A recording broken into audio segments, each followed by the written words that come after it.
इस किताब के लेखक प्रदीप साहू हैं, जो इंसान के दिमाग में बसे हलचल को शांत करने का प्रयास लगातार कर रहे हैं। इनका एकमात्र उद्देश्य है कि मनुष्यों की पीड़ादायक जिंदगी को आसान कर उसमें दिव्यता के बीज बो सकें। कस्तूरी कुंडल बसे मृग ढूंढत बनमाही, ज्यों घट घट राम है दुनिया देखत नाही। इस कहावत का मतलब यह है कि जिस मृग की नाभि में ही कस्तूरी की गंध होती है, वो मृग जंगल जंगल उसी सुगंध को पाने के लिए भटकता रहता है। ठीक इसी तरह हम मानव जाति भी अपनी क्षमताओं और योग्यताओं से अनजान अपनी खूबियों को अपने ही अंदर ढूंढने से पहले दर दर भटकते हैं। ये योग्यताएं हमारे दिमाग से ही आती हैं।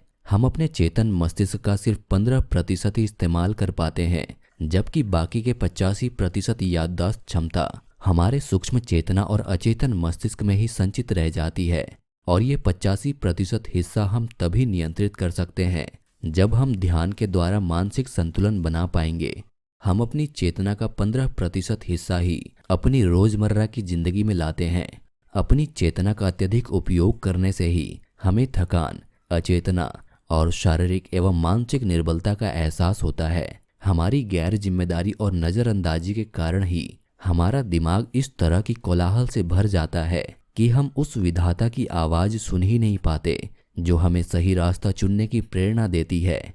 और उसका परिणाम ये होता है कि हम भी उसी रास्ते पर चलना शुरू कर देते हैं जिस पर पूरी दुनिया भीड़ में आगे बढ़ी जा रही है। और यही कारण है कि हम एक ठगी हुई और बेईमानी जिंदगी जीते चले जाते हैं। ये जिंदगी हमें आध्यात्मिक सोच, ईश्वर के लिए अविश्वास और उनके निर्माण और संचालन पर बराबर सवाल उठाने पर मजबूर कर देती है। फिर हम एक ऐसी जीवन दशा में पहुंच जाते हैं जहां हमें अभिमान, काम, क्रोध, स्वार्थ, मिथ्या आदि चीजों पर सबसे ज्यादा गर्व महसूस होता है। ये नकारात्मक भावनाएं हमें ज्यादा कुछ तो नहीं, पर अपने ही माता पिता की अवज्ञा और अपमान करना जरूर सिखाती है। हम ये बात भूल जाते हैं कि बिना अपने माता पिता के नाम और सहयोग के जीवन तो क्या, एक शिक्षा प्रमाण पत्र, पहचान पत्र, पासपोर्ट आदि रखने का सोच भी नहीं सकते। उनके बिना हमारी कोई पहचान नहीं है। हम अपने अंदर अभिमानी व्यवहारों को कुछ इस तरह जगह दे देते हैं कि हमें अपने अपनों का साथ भी गवारा नहीं लगने लगता है। और इस तरह से हम खुद को अपने माता पिता, पूर्वजों, दोस्त, परिवार, रिश्तेदार, शुभ चिंतकों आदि से अलग करके उनका अपमान ही करते हैं। परिणाम स्वरूप इसमें कोई शंका और दुविधा नहीं कि हम भौतिक संपत्ति प्राप्त कर लेते हैं, गाड़ी बंगला सभी बना लेते हैं, लेकिन आंतरिक सुख नहीं खोज पाते।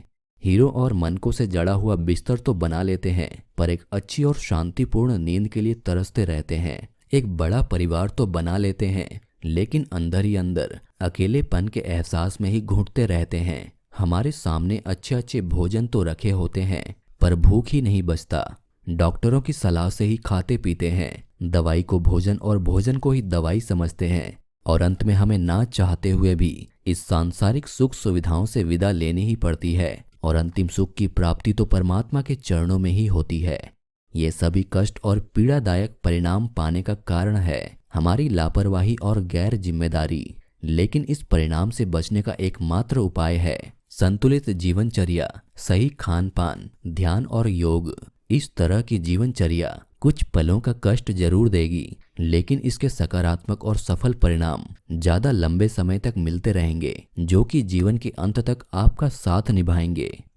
अगर आपने अब तक हमारे इस चैनल को सब्सक्राइब नहीं किया है तो जल्दी से सब्सक्राइब कर लें और बगल में दिए गए बेल आइकन को प्रेस करें ताकि हमारे चैनल पर आने वाली लेटेस्ट वीडियोस की जानकारी सबसे पहले आपको मिले।